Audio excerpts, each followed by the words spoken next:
Well, after several attempts and trying to figure this out and get it to print right, it's done. And it's done. Oh, check that out.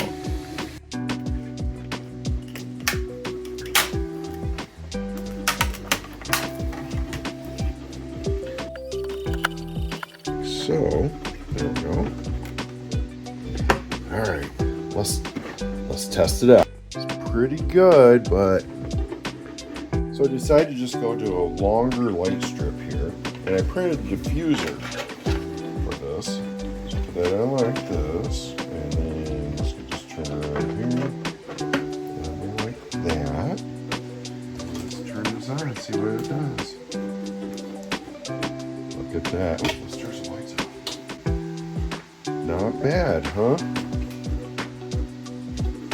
If you're interested in the BMW Wall Light that I designed, you can find it on printables.com 686969 or on makerworld.com.